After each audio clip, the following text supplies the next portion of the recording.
हम लोग इसी पर बात कर लेते हैं आज, क्योंकि ये भी कोई विषय ऐसा नहीं जो कॉन्स्टिट्यूशनल लॉ के बाहर हो। ये भी कॉन्स्टिट्यूशनल लॉ का ही विषय है कि देश में ये बात चल रही है कि सर्वोच्च न्यायालय सुपर संसद बनने की बात कर रहा है। राष्ट्रपति उपराष्ट्रपति के भी ट्वीट इस विषय पर आए हैं। राष्ट्रपति के तो नहीं आए, उपराष्ट्रपति के आए। और जो उपराष्ट्रपति ने कहा है वो भी बहुत बार बोला जा चुका है। तो सबसे पहली बात यही है कि क्या सर्वोच्च न्यायालय वाकई सुपर संसद बनने की कोशिश कर रहा है, और क्या सर्वोच्च न्यायालय वक्फ के कानून पर जो कुछ कर रहा है वो उसकी ये कोशिश है कि वो सर्वोच्च संसद बनना है, और क्या उसे ऐसा करने का हक है? ये सबसे पहला सवाल है जो आज खूब सोशल मीडिया पर तो कम से कम खूब ही चल रहा है।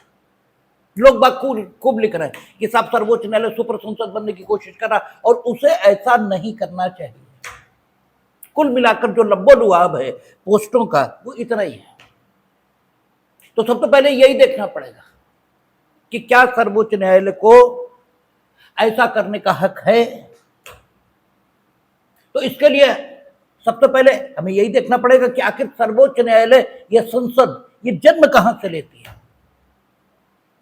26 जनवरी 1950 इस डेट से पहले न कोई सर्वोच्च न्यायालय था और न ही कोई संसद थी।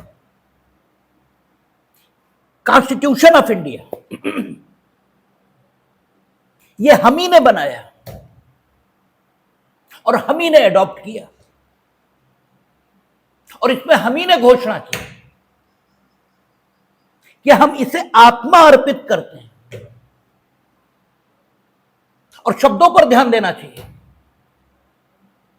एक बार जो चीज आपने आत्मा अर्पित कर ली वो चीज अब आपसे पृथक नहीं हो सकती। अब वो ऐसा भाग बन गया है जिसे अलग नहीं किया जा सकता। व्यक्ति मरणशील है, संकल्पनाएं मरणशील नहीं। उच्चतम न्यायालय के मुख्य न्यायमूर्ति ये हमेशा होंगे। संजीव खन्ना कुछ दिन होंगे और कुछ दिनों बाद नहीं होंगे। नरेंद्र मोदी आज हैं कल नहीं होंगे, लेकिन प्राइम मिनिस्टर ऑफ इंडिया ये हमेशा होगा। तो इसीलिए भारत के लोग, हम भारत के लोग ये हमेशा होंगे। अब आप कहें भूकंप आ जाएगा और नहीं होंगे, तो इस प्रकार की बातों की कोई जगह होती नहीं। और हमने आपसे एक दिन कहा था कि तर्क, वितर्क और कुतर्क ये 3 श्रेणियां हैं, और तर्क उसे कहते हैं जो किसी सिद्धांत को स्थापित करने के लिए किसी व्यक्ति की ओर से दिया जाता है, और वितर्क उसे कहते हैं जो तर्क के विरोध में तो न कहें, लेकिन तर्क को प्रतिस्थापित करने के लिए उतनी ही बेहतरी के साथ, ठीक है, और उतनी ही विचार की प्रक्रिया को संपन्न करने के बाद जब कुछ और किसी नए सिद्धांत को प्रतिपादित करने के लिए कोई कुछ देता है तो उसे वितर्क कहते हैं। और कुतर्क उसे कहा जाता है जिसका उद्देश्य किसी भी सिद्धांत का प्रतिपादन नहीं है, सिर्फ और सिर्फ सामने वाले की बात का खंडन, यही उसका उद्देश्य है। इसके अलावा उसका कोई भी अन्य उद्देश्य नहीं है। तो उसे हम क्या बोलते हैं? कुतर्क। तो अगर आप इस ढंग की बात करते हैं कि भूकंप आ जाएगा और बाढ़ आ जाएगी और सब जो कोरोना आ जाएगा और भारत के लोग नहीं होंगे, तो ये कुतर्क है। कॉन्सेप्चुअली यही माना जाएगा कि हम नहीं होंगे, आप नहीं होंगे, लेकिन हम भारत के लोग ये हमेशा होंगे। और जब हम भारत के लोगों ने कॉन्स्टिट्यूशन ऑफ इंडिया को आत्मार्पित कर लिया तब कोई रास्ता नहीं बचा कि हम कॉन्स्टिट्यूशन ऑफ इंडिया को अपने से सेपरेट कर पाए।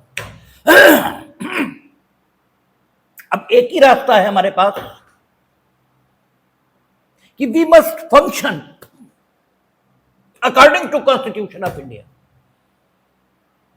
तो जो कॉन्स्टिट्यूशन ऑफ इंडिया को हम देखेंगे, और हमने आपसे जब चर्चा की थी शुरुआत में संविधान के, तो हमने कहा था कि राज्य के 3 मूल अंग हैं। और राज्य के 3 ही मूल अंग क्यों है? क्योंकि राज्य के 3 ही मुख्य काम है। राज्य के ज्यादा काम होते तो राज्य के ज्यादा अंग होते। यूं तो राज्य के बहुत काम हैं, लेकिन मूल काम 3 ही है। क्योंकि उन सारे कामों को करने के लिए जिस शक्ति की जरूरत है वो शक्ति 3 ही भागों में विभाजित है। जिसे इलेक्ट्रिसिटी है उससे रेल भी चलेगी, उससे बल्ब भी चलेगा, बहुत सारे काम होंगे, लेकिन अल्टीमेटली जो मूल शक्ति है वो ऊर्जा की ताकत है। ये फंडामेंटल है। तो कुछ फंडामेंटल होता है जिसके आधार पर चीजें खड़ी होती हैं।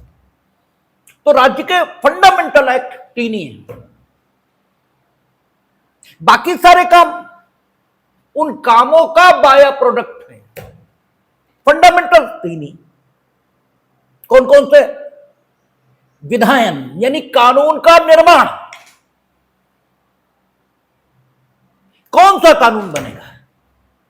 और दूसरा कानून का पालन।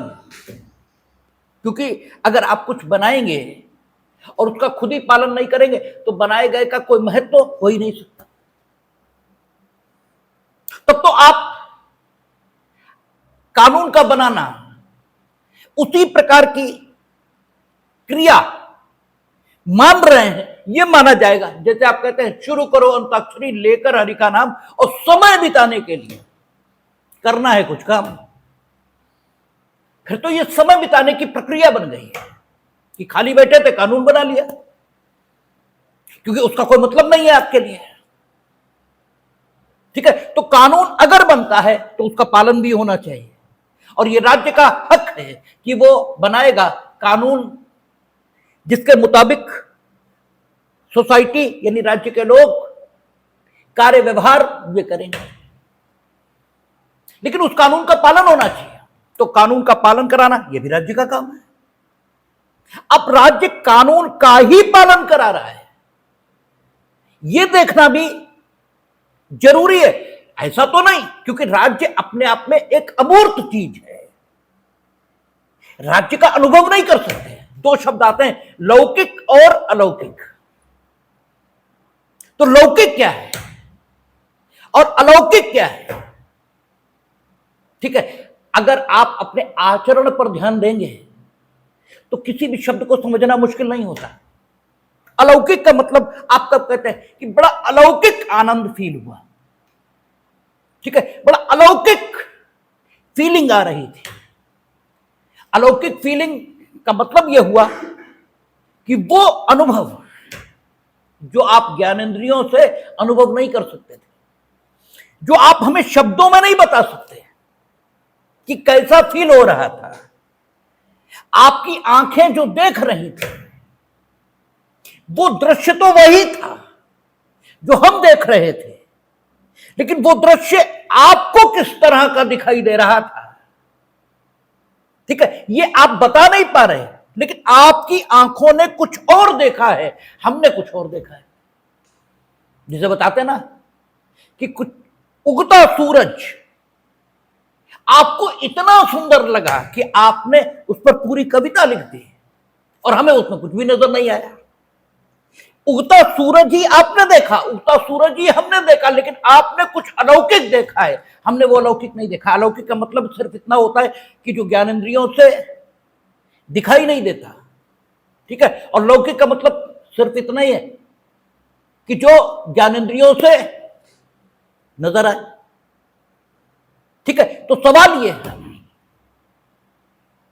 कि आप ये कहते हैं कि हम कानून का पालन करा रहे हैं, कानून का ही पालन होना चाहिए। ऐसा तो नहीं कि कानून के पालन के नाम पर आप अपनी मनमर्जी इसका पालन करा रहे हैं, क्योंकि अंततः राज्य एक अमूर्त चीज है, वो एक अलौकिक चीज है, उसका अनुभव ज्ञानेंद्रियों से नहीं होता। अंततः राज्य की शक्ति का उपयोग व्यक्ति करेंगे और व्यक्ति वैयक्तिक दोषों से युक्त होंगे।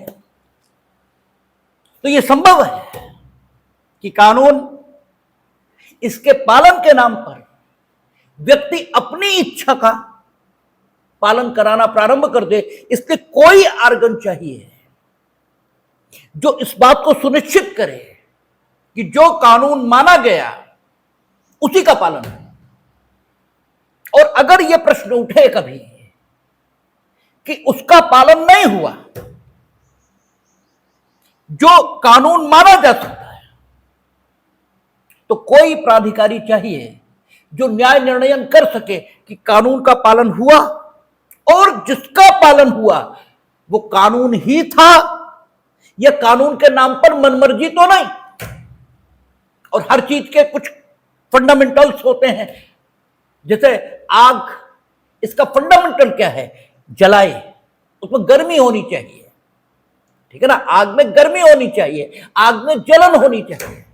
अगर ऐसा नहीं है तो फिर आग नहीं है। तो ऐसे ही हर चीज का कुछ फंडामेंटल है, तो कानून का भी कुछ फंडामेंटल है। अब कानून जिसे कहा गया वो कानून के फंडामेंटल्स को पूरा कर रहा था या नहीं, यह भी देखना पड़ेगा। कहीं ऐसा तो नहीं कानून के नाम पर ही मनमर्जी ये चलाई गई हो, ऐसा तो नहीं है। यह भी देखना पड़ेगा, यह भी चेक करना पड़ेगा। लेकिन 3 काम राज्य के मूल आए हैं। एक, कानून का बनना, दूसरा कानून का पालन, और तीसरा कि कानून ही बना है, अर्थात जिसे आप कानून कह रहे हो उसमें कानून के फंडामेंटल हैं, इसको तय करना। और अगर यह अवसर पैदा हो कि कानून का पालन हुआ या नहीं हुआ, तो यह तय करना कि हुआ या नहीं हुआ, ठीक है। इन सब बातों को तय करने का काम, ये काम भी फंडामेंटल हो गया। 3 फंडामेंटल काम है। पहले ये तीनों काम राजा करता था, ये तीनों काम उसके पास थे। Whatever the king is saying, that is law. ठीक है, that will be the law. And enforcement of the law, it will also be act of the king. And the adjudication, अगर ये कभी सवाल पैदा हो रहा है कि जो बताया गया वो राजा की मनमर्जी नहीं थी, कानून था,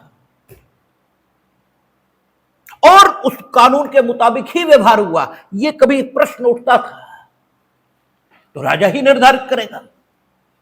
तो जब तक राजा राम और कृष्ण रहे, ठीक है, तब तक तो कोई दिक्कत नहीं है। इनके यहां खुलफाए राशिदीन हैं, 4 खलीफा, उन्हें खुलफाए राशिदीन माना, ठीक है। हजरत मोहम्मद के बाद अबू बकर, उमर, उस्मान और अली, ठीक है। खलीफा का मतलब क्या है?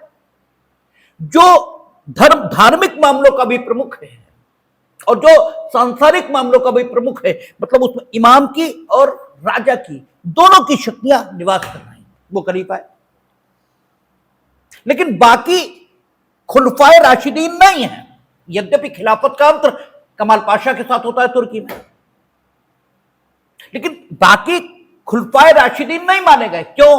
क्योंकि इन 4 ने खिलाफत अर्जित नहीं की, इन्हें खिलाफत मिली और बाकी ने खिलाफत अर्जित की, ठीक है। तो जब तक 4 खलीफा यानी खुलफाए राशिदीन हैं, तब तक वो सत्ता से निष्प्रह हैं, ऐसा माना जाएगा, क्योंकि उन्होंने ताकत से अर्जित नहीं की, ऐसा माना जा रहा है। ऐसे राम और कृष्ण राजा खुद नहीं बने, लोगों ने उन्हें राजा बनाया।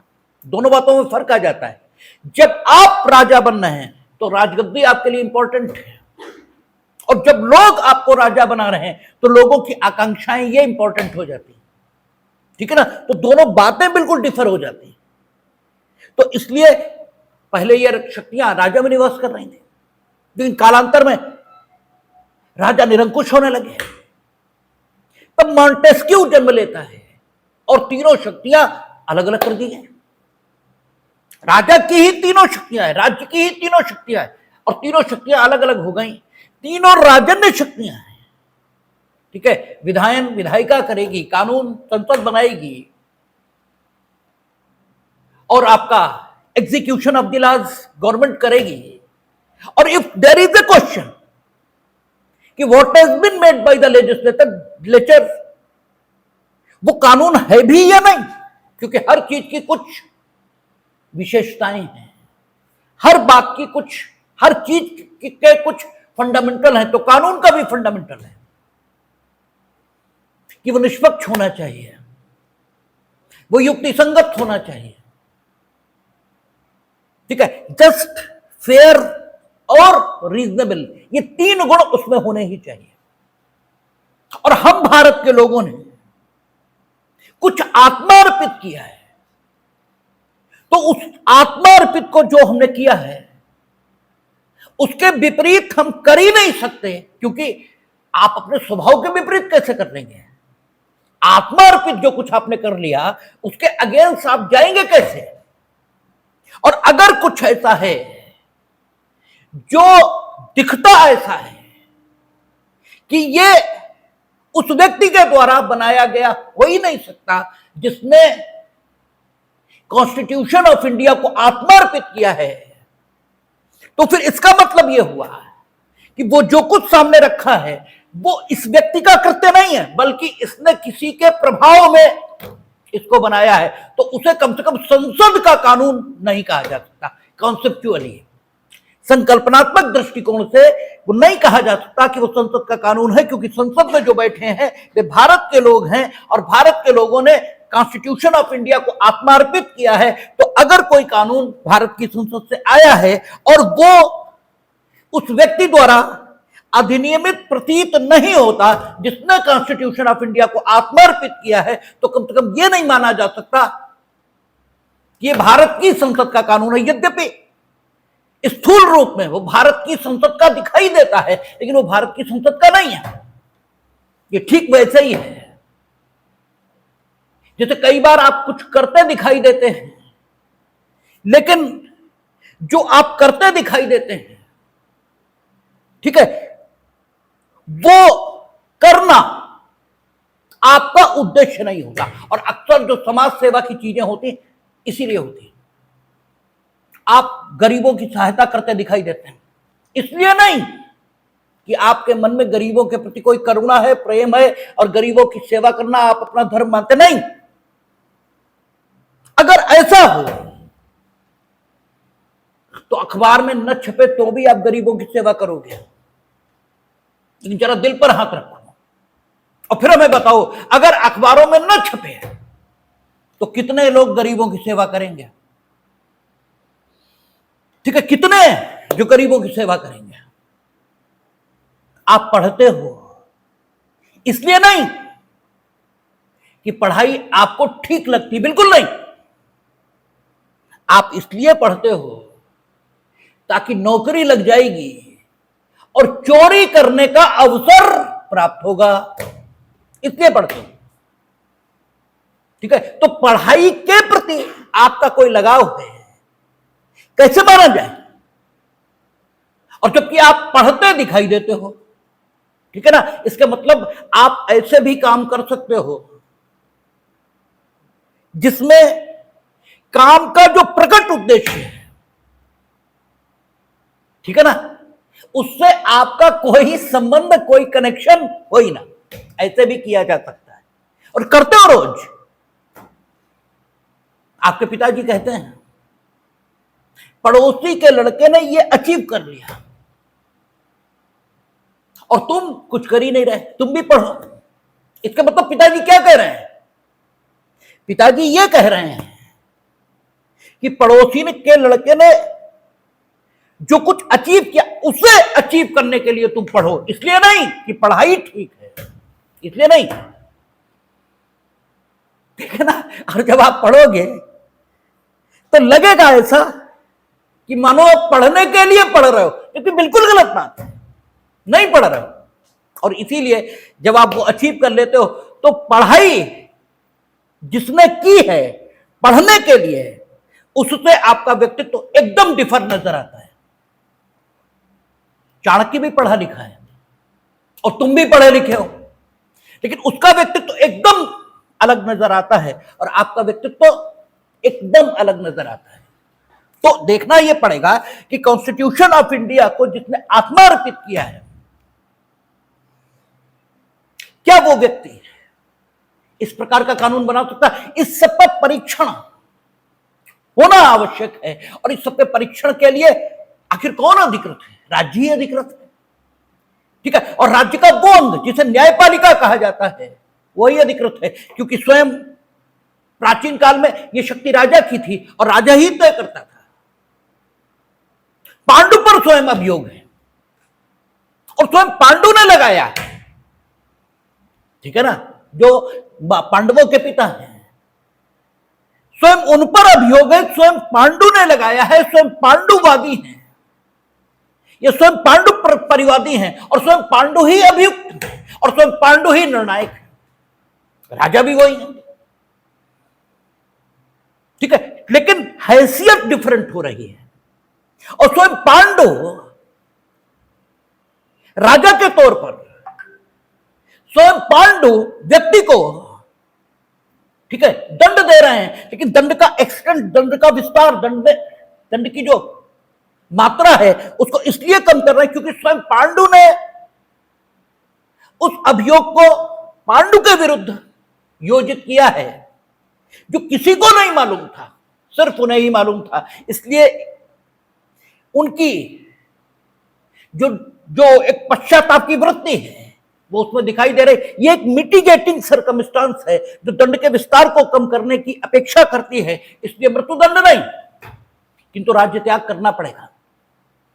तो ये परंपरा पहले से ही रही है कि न्यायिक शक्तियों का प्रयोग ये स्थितियों के विश्लेषण और आकलन के लिए होता रहा है। और मॉन्टेस्क्यू के साथ न्यायिक शक्तियों का प्रयोग न्यायपालिका में चला गया।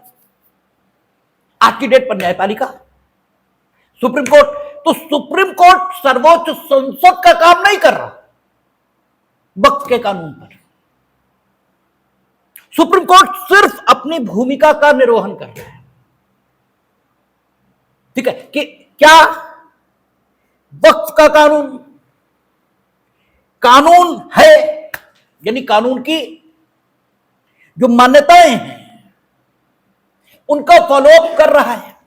क्या यह कानून उन लोगों द्वारा बनाया गया जो ये कहते हैं कि भारत के संविधान को उन्होंने आत्मार्पित किया, ठीक है, क्योंकि जिन्होंने आत्मार्पित किया है वो ये कानून बना सकते हैं या नहीं, इसका परीक्षण हो रहा है, ठीक है, इसे देखा जा रहा है। अब इसमें दोनों तरफ लोग हो सकते हैं और फाइनल से कहने की अधिकारिता सुप्रीम कोर्ट में है, वो बताएंगे, क्योंकि अंततः किसी को तो देंगे आप फाइनल से कहने की अधिकारिता।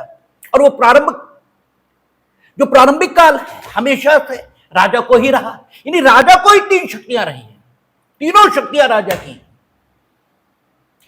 पांडु ही न्याय प्रशासन कर रहे हैं, पांडु का ही कानून है कि जो हत्या करेगा उसे अमुक दंड से दंडित किया। ये स्वयं पांडु का कानून है। लेकिन पांडु ने जब ये कानून बनाया तो विधायिका की शक्ति में बनाया, स्वयं पांडु उसका पालन करा रहे हैं, ठीक है ना, सरकार की शक्ति में, और स्वयं पांडु न्याय निर्णय कर रहे हैं न्यायिक कैपेसिटी में। तो अब तीनों शक्तियां अलग अलग हैं, लेकिन तीनों शक्तियां राज्य की हैं और राज्य ही तीनों शक्तियों का उपयोग करेगा। और इसीलिए हम बार बार आपसे चर्चा करते रहे कि राज्य के तीनों अंगों को वर्टिकली मत समझिए, ऊपर नीचे हायरार्की, ठीक है, हायरार्की में मत समझिए। वो हायरार्की में नहीं है कि सुप्रीम कोर्ट ऊपर या सरकार ऊपर या विधायिका ऊपर, तीनों के अपने काम है, तीनों अपना काम करना। अब फार और अगेंस्ट दोनों तरफ हो सकता है, ठीक है।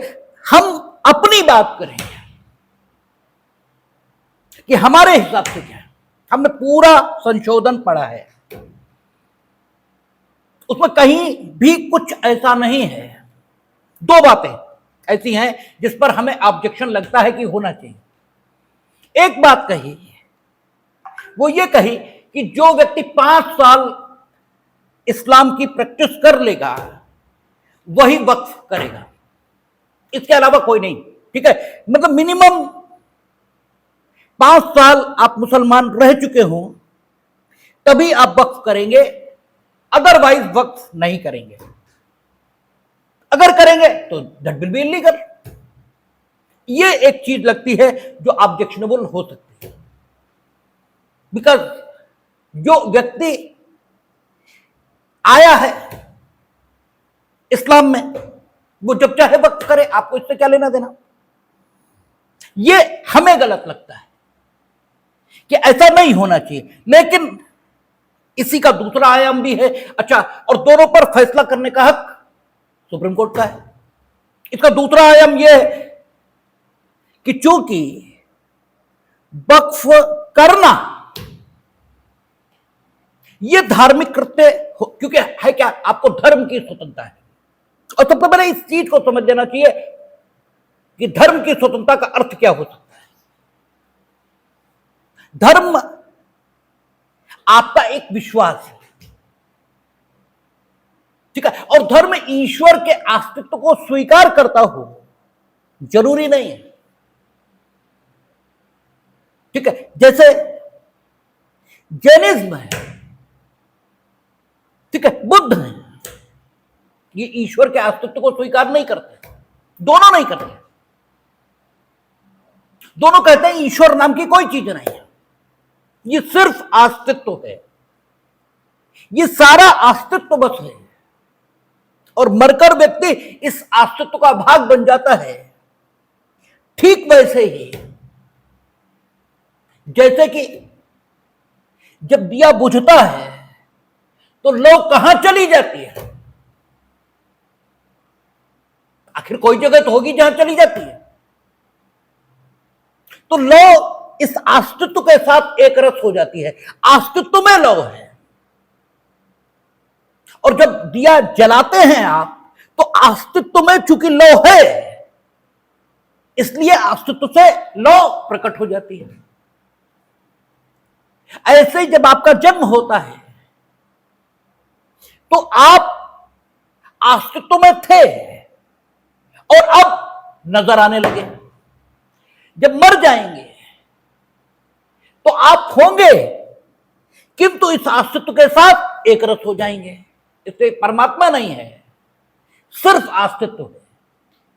तो यह जरूरी नहीं है कि धर्म क्या करे, आपको ईश्वर के अस्तित्व में विश्वास दिलाए, आवश्यक नहीं है।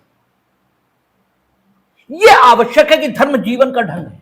जैसे अगर आप यह भी मान लेंगे कि ईश्वर नहीं है, अस्तित्व है, तो सभी अस्तित्व के भाग हैं, तो सबके साथ आपका एक संबंध जुड़ गया। और जब सबके साथ आपका संबंध जुड़ गया तो आप किसी का भी बुरा नहीं कर सकते। जैसे हमें जो बात लगती है हम अपनी बात करें, बाकी हमारा किसी से कोई मतलब नहीं। कि जैसे ये कहा जाता ना कि क्षितिजल पावक गगन समीरा पंच तत्व धर अदम शरीरा, कि हमारा शरीर 5 तत्वों से मिलकर बना है, ऐसा माना जाता है। तो हमें जो व्याख्या लगती है वो सिर्फ इतनी लगती है कि जैसे उन्होंने कहा कि पानी से मिलकर हमारा शरीर बना है। शायद इसलिए कहा होगा क्योंकि पानी के बिना हम एक क्षण भी जिंदा नहीं रह सकते। ठीक है, तो शरीर में हम हैं, क्योंकि हम शरीर नहीं है, शरीर में हम हैं। शरीर हमारा वो हिस्सा है जिसका अनुभव दूसरे कर रहे हैं, और ये शरीर इसका जो बाहरी भाग है इसे आप, ठीक है, त्वचा के तौर पर जानते हैं, लेकिन ये त्वचा नहीं रह सकती अगर सूरज ना हो, अगर हवा में ना हो, अगर पृथ्वी ना हो, तो ये त्वचा नहीं बचेगी, क्योंकि सूरज नहीं होगा ठीक है, तो पेड़ नहीं बचेंगे, पेड़ नहीं बचेंगे तो हवा नहीं होगी, हवा नहीं होगी तो हम नहीं होंगे।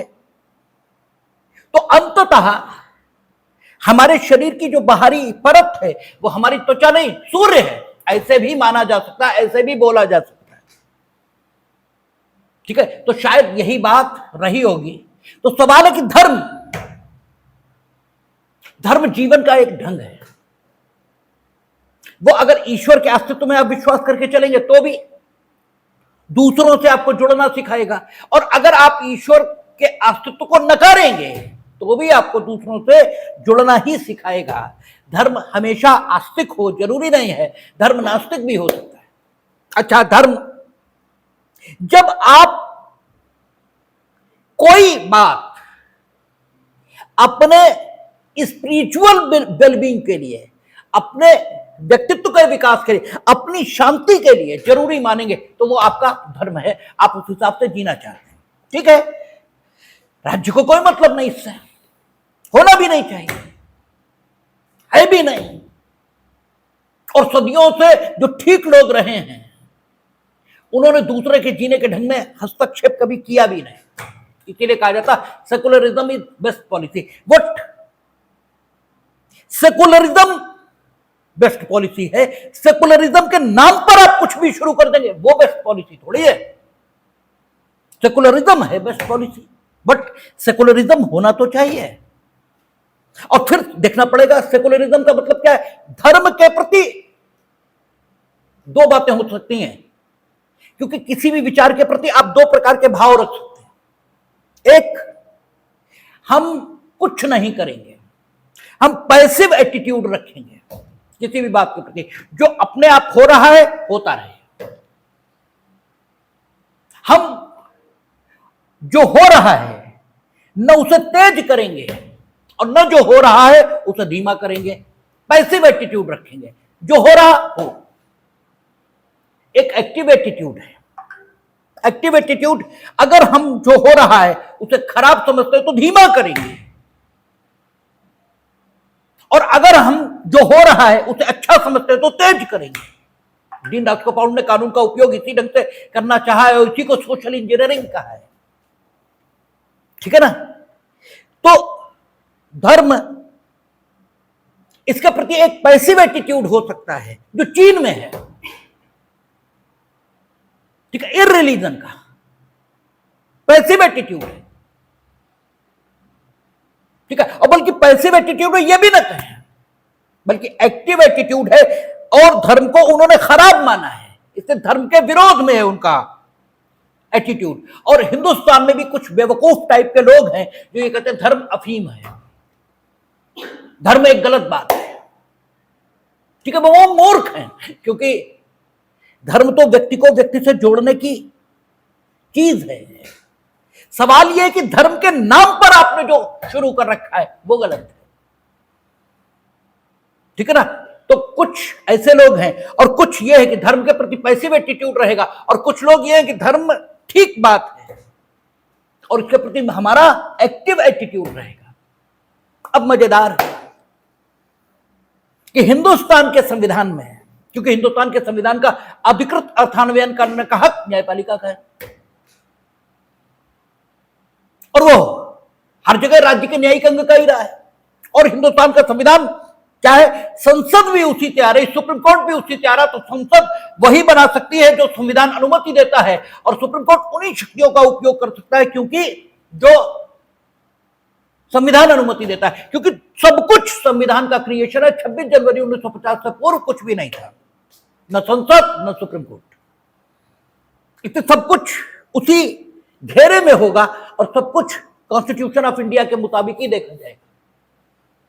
अब सवाल यह कि धर्म, ठीक है, जो भारत के संविधान में वर्णित है, जो भारत के संविधान के अधिकृत व्याख्याकार सुप्रीम कोर्ट ने घोषित किया है, वो तो इस प्रकार की घोषणा है जिसमें सुप्रीम कोर्ट ऑफ इंडिया ने धर्म को स्पिरिचुअल वेलबींग यानी आदमी के उत्थान के लिए एक जरूरी चीज माना है, और साथ ही यह भी कहा है कि अनुच्छेद 25 जो प्रत्येक व्यक्ति को अपना धर्म मानने, उसका प्रदर्शन करने और उसका प्रचार करने का, ठीक है, जो उसका प्रचार करने की जो छूट देता है, उसकी व्याख्या करते हुए सुप्रीम कोर्ट ने अनेकों बार कहा है कि भारत में इर्रिलीजन नहीं है, भारत के संविधान में इर्रिलीजन नहीं है, यानी धर्म अफीम है, इस प्रकार की बात भारत के संविधान में नहीं मानी गई है। मजेदार है कि भारत के संविधान के जो अधिकृत व्याख्याकार हैं वो ये कह रहे हैं कि भारत के संविधान में इर्रिलीजन अर्थात धर्म अफीम है, इस प्रकार के सिद्धांत की कोई जगह नहीं है, कोई जगह नहीं।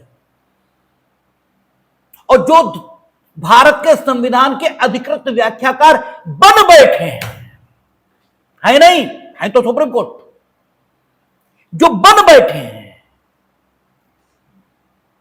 उन्होंने यह कहना शुरू कर दिया कि धर्म अफीम है। और मजेदारी यह थी कि अभी सोशल मीडिया के आने से पहले अभिव्यक्ति के समस्त साधनों पर उन्हीं का हक था,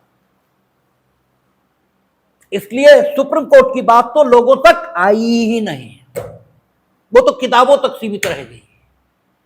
और दुर्भाग्य यह हुआ कि किताबें उन्होंने भी नहीं पढ़ी जिन्होंने किताबों को पढ़ने का दावा किया, इसलिए जनता तक ठीक बात तो आई नहीं। तो सुप्रीम कोर्ट तो यह कह रहा है कि धर्म,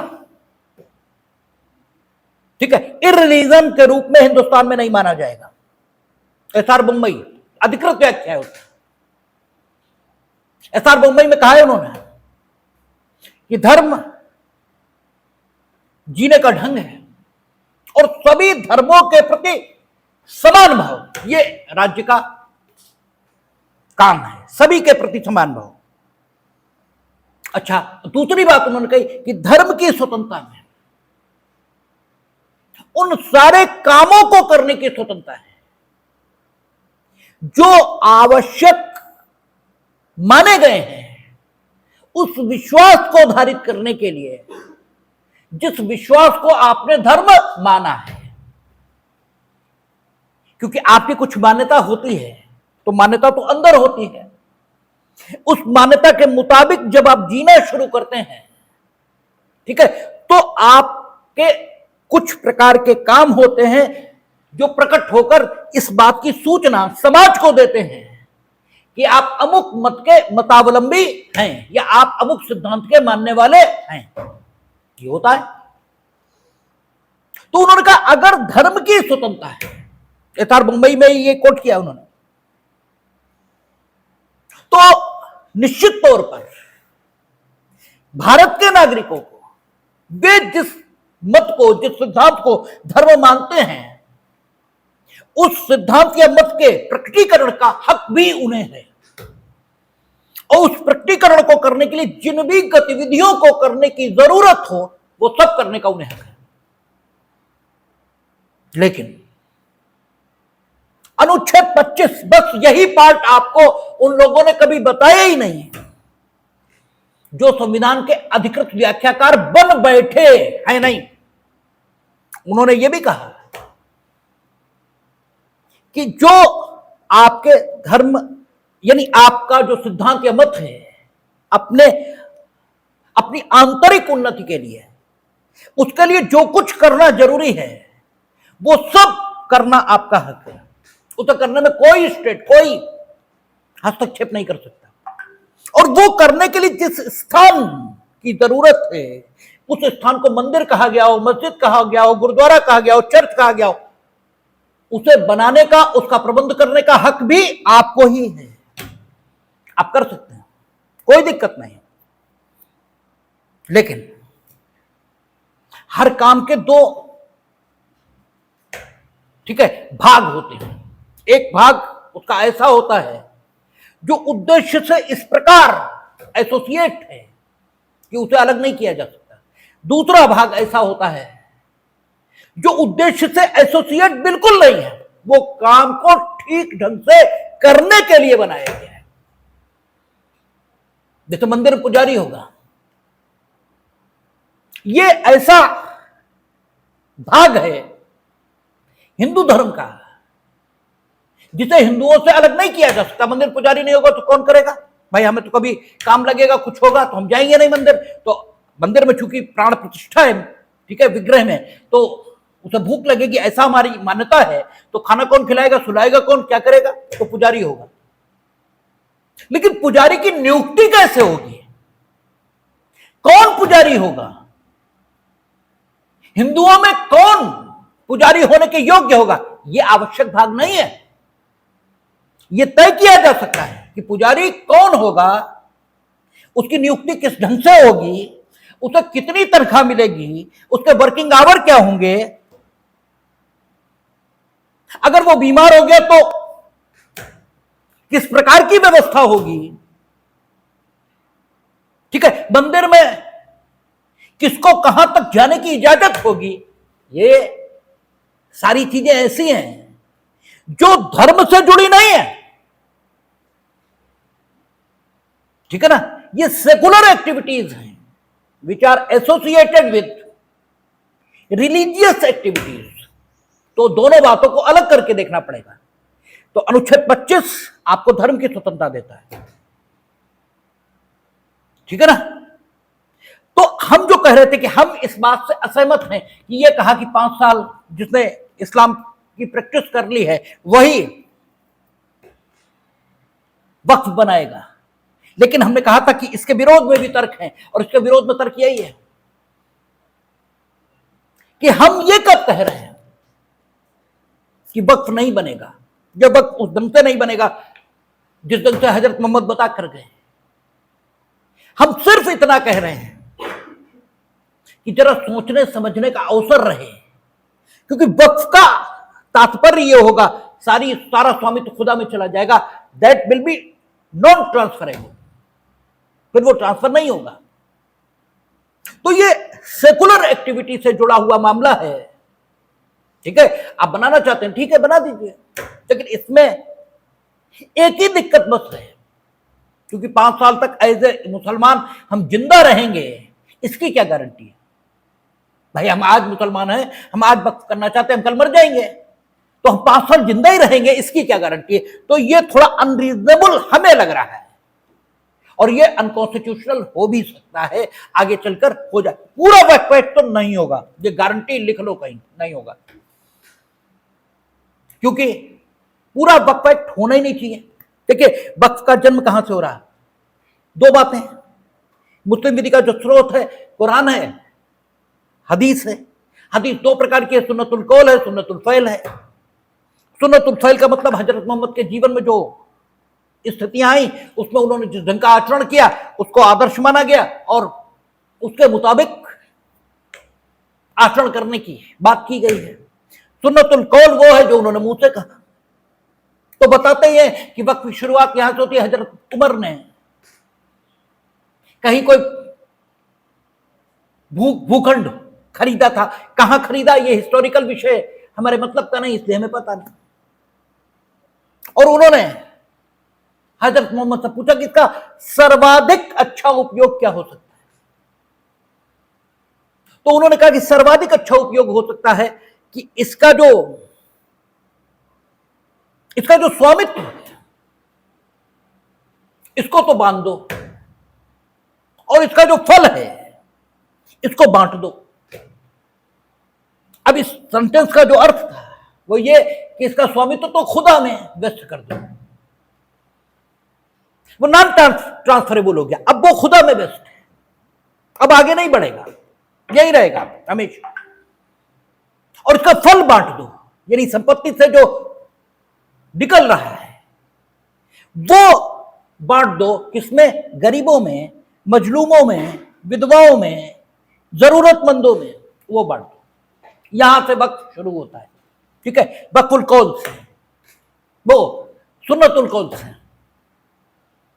और फिर उन्होंने 2 प्रकार का बताया, वक्फ अलुल औलाद और वक्फ अलुल खुदा। अलुल औलाद में आप कुछ संपत्ति का भाग अपने उत्तराधिकारियों के पालन पोषण के लिए रखेंगे, शेष खुदा को चला जाएगा। और अलुल खुदा में सारा का सारा, ठीक है, जो धर्मार्थ और पूर्तकार्य है। अब सवाल यह था धर्मार्थ और पूर्तकार्य किसके, तो उस समय भाई वो इस्लाम के कॉन्टेक्स्ट में कह रहे हैं तो इस्लाम के, यानी मस्जिद का प्रबंध है आदि आदि। तो अब देखना पड़ेगा, सबसे पहले यहीं से बात शुरू होगी। क्या कहा हजरत मोहम्मद ने कि तुम अपनी संपत्ति का, संपत्ति किसकी थी, हजरत उमर की, ठीक है, तुम अपनी संपत्ति को इस प्रकार उपभोग करो, वो सर्वश्रेष्ठ उपयोग होगा कि इसके स्वामित्व को बांध दो, इसके फल को बांट दो। तो इसका मतलब निकलता है सबसे पहले वक्फ करने के लिए संपत्ति आपकी अपनी होनी चाहिए। अगर आपकी संपत्ति नहीं है तो आप वक्फ नहीं कर सकते, क्योंकि इंप्लाइड भी देखा जाएगा, जो एक्सप्रेस है उससे इंप्लीकेशन से क्या निकल रहा है ये भी देखा जाएगा।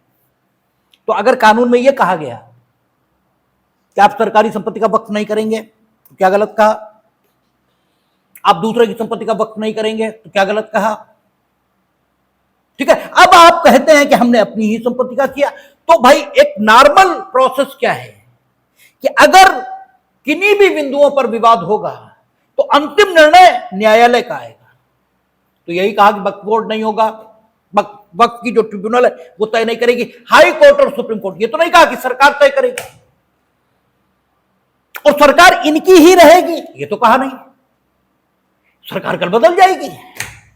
अगर आपको सरकार से ही दिक्कत है, आपको यह लगता है कि इस सरकार से हमें दिक्कत है, तो सरकार तो स्थायी चीज नहीं है, कल आज नहीं कल बदल ही जाएगी, ठीक है। तो ये तो कहा नहीं कि सरकार तय करेगी।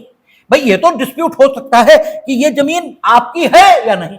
हजरत उमर ने क्या कहा था, हजरत मोहम्मद ने क्या कहा, उन्होंने कहा अपनी संपत्ति का, और हजरत मोहम्मद ने भी वक्फ किया, ठीक है, लेकिन अपनी संपत्ति का। तो इसमें गलत क्या हो गया, हजरत मोहम्मद ने मना नहीं किया, उन्होंने कहा कमजोरों के लिए, गरीबों के लिए फल बांट दीजिए।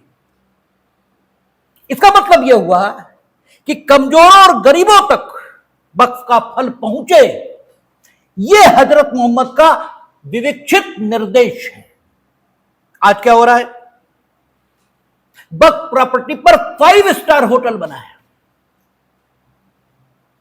और कितने रुपए किराया मिल रहा है, 2000 रुपए। क्यों, वाकिफ ने जब वक्फ बनाया था तो हम ये क्यों मान रहे हैं कि उसने हजरत उमर या हजरत मोहम्मद की भावना के मुताबिक नहीं बनाया था। हम तो यही मानेंगे कि वाकिफ ने उसी लिए वक्फ बनाया था। इसका मतलब वाकिफ की इच्छा रही थी कि इस संपत्ति से उद्भूत होने वाले लाभ गरीबों, जरूरतमंदों तक जाए। तो अगर 5 स्टार होटल का किराया 2000 रुपए है तो ये चोरी हो रही है, डाका पड़ रहा है, ठीक है, उन लोगों के हकों पर जिन तक लाभ पहुंचाने की कोशिश हजरत मोहम्मद और उमर ने की थी, या हजरत मोहम्मद और उमर के द्वारा दिए गए निर्देशों का पालन हो रहा है। कौन है वक्फ का विरोधी, ठीक है, असल अर्थों में जो वक्फ हो सकता है उसका विरोधी कौन, ये कानून या तुम, जो तुम वक्फ संपत्ति पर कुंडली मारे बैठे हो। तो अगर ये कहा जा रहा है कि बेटर मैनेजमेंट होगा, हां, हमने कहा था 2 बातें इसमें में गलत लग रही हैं। एक ये कि 5 ईयर मुस्लिम, दूसरा कि जो मैनेजमेंट की कमेटी है उसमें कहा कि गैर मुस्लिम 2 सदस्य होंगे, ठीक है, ये गलत हो सकता है। इसके भी विरोध में तर्क है, इसके भी विरोध में तर्क ये है कि अनुच्छेद 25 स्वयं ये कहता है कि लोक व्यवस्था, सदाचार और स्वास्थ्य और अन्य नागरिकों के फंडामेंटल राइट्स के अकॉर्डिंग, उस सब्जेक्ट टू दैट आपको धर्म का अधिकार मिलेगा। तो अगर गरीब, मजलूम, ठीक है, और परेशानी में पड़े हुए मुस्लिम वर्ग को अधिकार दिलाने के लिए जरूरी है कि उस मैनेजमेंट कमेटी में 2 गैर मुस्लिम रख दिए जाए, तो आपत्ति क्या है जब सेकुलर स्टेट है। लेकिन चलिए, हम पर्सनली इस बात से सहमत नहीं हैं, लेकिन ये डिबेटेबल इशू हो सकते हैं, दो इशू डिबेटेबल हो सकते हैं, ये हम भी मानते हैं। डिबेटेबल कहा है, मैंने गलत नहीं कहा है, शेष कुछ भी गलत नहीं है। अच्छा, ये कहा अभी तक क्या होता था वक्फ अलुल औलाद में, लड़कियां उत्तराधिकारी नहीं मानी जाती थी, यानी लड़कियों को वक्फ अलुल औलाद क्यों है, औलादों को भी वक्फ से उत्पन्न होने वाली संपत्ति में हिस्सा मिलेगा, वो हिस्सा कम होगा, धर्मार्थ और पूर्त कार्यों के लिए ज्यादा जाएगा। अब उन्होंने कहा कि नहीं, लड़कियां भी उसमें मानी जाएंगी उत्तराधिकारी, तो इसमें गलत क्या हो गया? हजरत मोहम्मद ने, हजरत उमर ने ये तो कहा नहीं था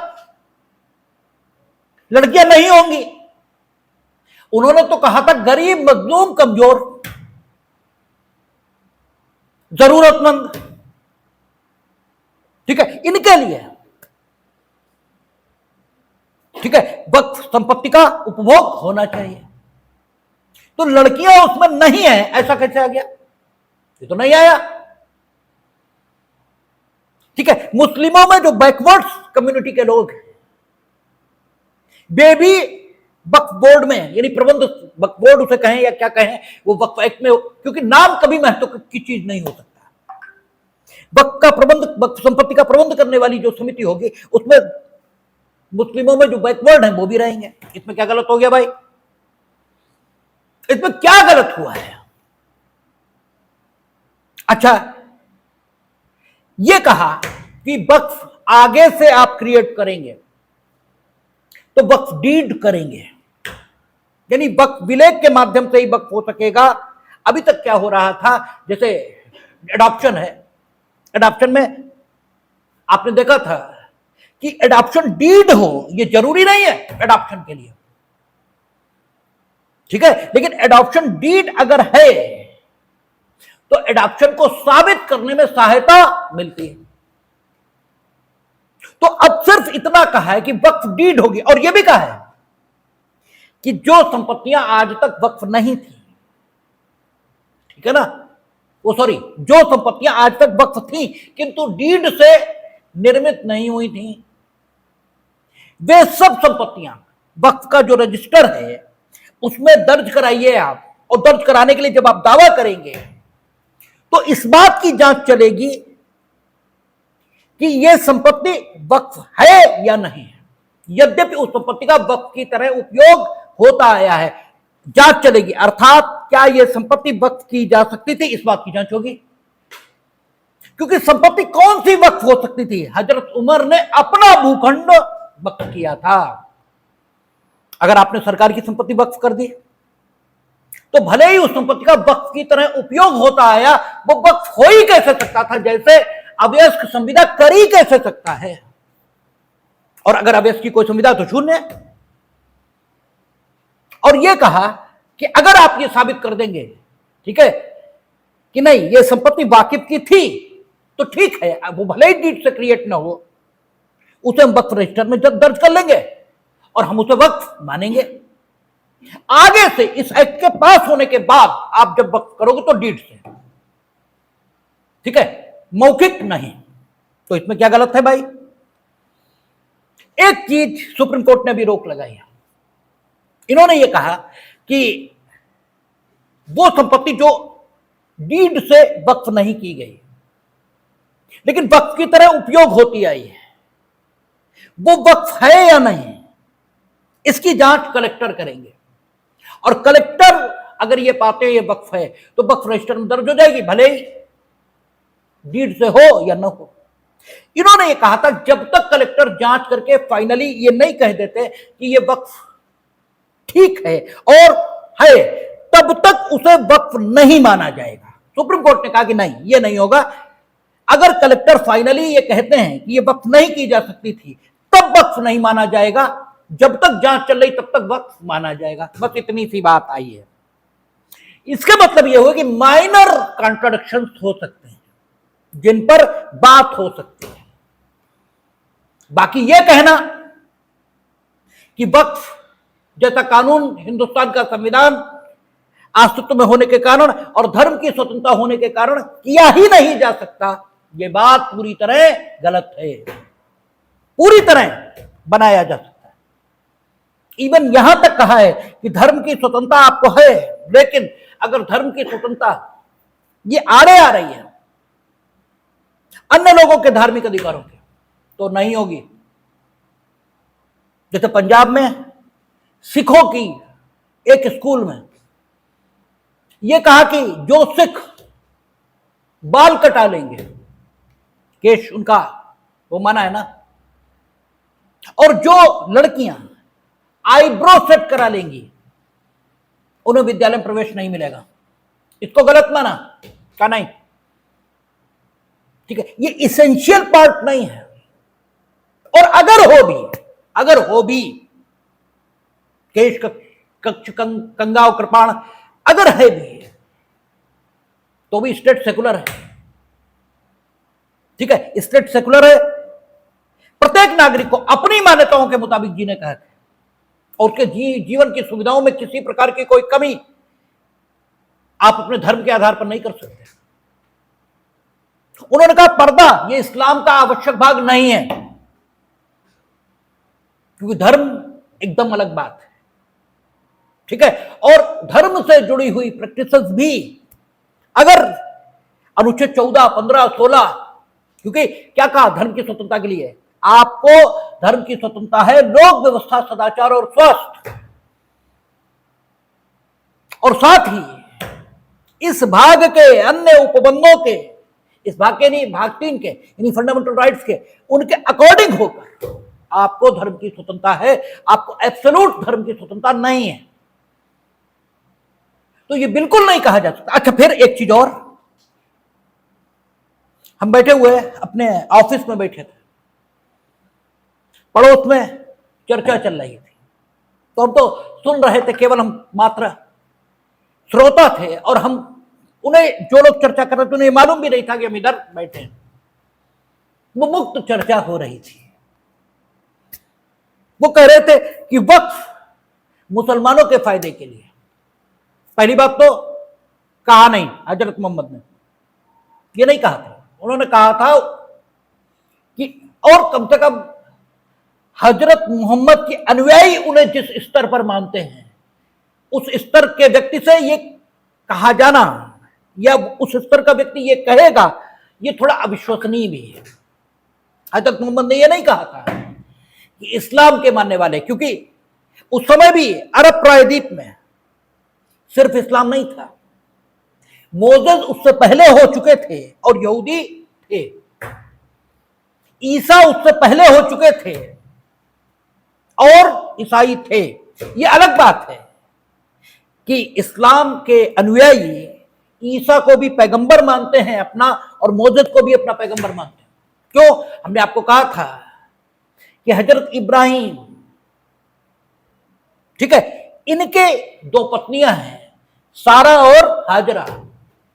हाजरा से जो बेटा पैदा हुआ इस्माइल, उसकी वंश परंपरा में आगे हजरत मोहम्मद हैं, और सारा से जो बेटा पैदा हुआ इशाहक, उसकी वंश परंपरा में मोसेस और ईसा है। ठीक है ना? तो पूर्व पुरुष तीनों के इब्राहिम ही हैं। ठीक है, तो और इनके यहां जो कॉन्सेप्ट है वो नबी और रसूल का है। ठीक है, रसूल उसे मानते हैं जो किताब लेकर आया और खुदा का मैसेंजर बनकर भी आया, और जो अपनी शरीयत लाया। अपनी शरीयत मीनिंग देर भाई अपने जीवन का ढंग, अपने जीने का ढंग। तो 4 इनके यहां माने हैं रसूल। हजरत इब्राहिम, उन पर जो किताब आयत हुई वो अप्राप्य नहीं है, ठीक है, वो प्राप्त नहीं होती, लेकिन उन्हें रसूल माना है, और जो रसूल माना गया उसे आवश्यक रूप से नबी माना है। और जो ईसा और मोसेस और हजरत मोहम्मद हैं, ये रसूल भी हैं और नबी भी हैं, और इन पर प्राप्त हुई किताबें, इन पर आयत हुई किताबें प्राप्त हैं। ठीक है, इंजील आपका हलक और तोरा करके वो जो ओल्ड टेस्टामेंट है वो, ठीक है, और ठीक है कुरान, ये 3 चीजें प्राप्त होती हैं। तो ऐसा नहीं था कि उस समय अरब प्रायद्वीप में सिर्फ इस्लाम हो, ऐसा नहीं था। और हजरत मोहम्मद ने ये कहा था कि वक्फ का फल गरीबों में बांट दो, ये नहीं कहा था इस्लाम के मतावलंबियों में बांट दो, तो ये नहीं कहा जा सकता कि वक्फ संपत्ति का उपभोग अन्य धर्मावलंबियों के प्रति नहीं हो सकता है। लेकिन इस एक्ट में यह नहीं कहा गया है कि वक्फ संपत्ति का उपभोग अन्य लोगों के लिए होगा, वक्फ संपत्ति का उपभोग इस्लाम के लिए ही होगा, ठीक है। लेकिन जनता में ये गलतफहमियां हैं, और क्यों ना हो, हमने तो अभी आपको दिखाया कि मिस्टर अच्छे लेखक हैं, बढ़िया लिखते हैं, हम भी पढ़ते हैं, और वो भी लिख रहे हैं कि संसद सर्वोच्च नहीं है। तो लोगों में बड़ी गलतफहमी है, लोग सही बात न जानते हैं न मानते हैं, कुछ करते ही नहीं। ये कहीं नहीं कहा कि जो है उसका, अच्छा फिर हमें ये बता दीजिए, वक्त तुम्हारे लिए है? मस्जिद में जो मुअज्जिन अजान दे रहा है कितनी तनख्वाह होती है उसकी, बताओ मैं, और जितनी देते हो उतनी में खुद के घर का खर्च चलाओगे? वक्त उसके लिए है, तुम्हारे लिए नहीं है, ठीक है। तो उसका लाभ उसी व्यक्ति तक जाना चाहिए, और उसकी व्यवस्था इसमें हुई है एक्ट में। इसे एक्ट देख लीजिएगा आप, 100% कॉन्स्टिट्यूशनल पाया जाएगा। बस 2-3 प्रोविजन हो सकता है अनकॉन्स्टिट्यूशनल पाए जाए, जिनमें से प्रमुख हम फिर कह रहे हैं 2 मेरी नजर में। एक कि 5 साल जो इस्लाम की प्रैक्टिस करेगा वही वक्त कर पाएगा, और दूसरा, ठीक है, आपका दूसरा क्या बोला था हमने? हाँ, समिति में 2 गैर मुस्लिम सदस्य होंगे। ये 2 बातें गड़बड़ हो सकती हैं जिन पर डिबेट हो सकती, बाकी पूरी तरह एक्ट ठीक पाया जाएगा, और वो कहीं से भी मुस्लिम विरोधी नहीं है। हमने पूरा एक्ट पढ़ा है, पूरी सारी चीजें पढ़ी हैं, तब हम, और वो आज हम करते भी नहीं, लेकिन वो हम देखते ही, जैसे हमने देखा वैसे ही वो हमने देखा, तो आज हमने वो रोका। लेकिन ये भी कॉन्स्टिट्यूशन ही है, ये ऐसा नहीं कि कुछ और है, ये भी कॉन्स्टिट्यूशन ही है। और ये काम आने वाली चीजें, जब धर्म की स्वतंत्रता पर हम बात करेंगे तो अनुच्छेद 25, 26 ये सब आएगा। शेष चर्चा हम लोग कल कर लेंगे, देख लेंगे।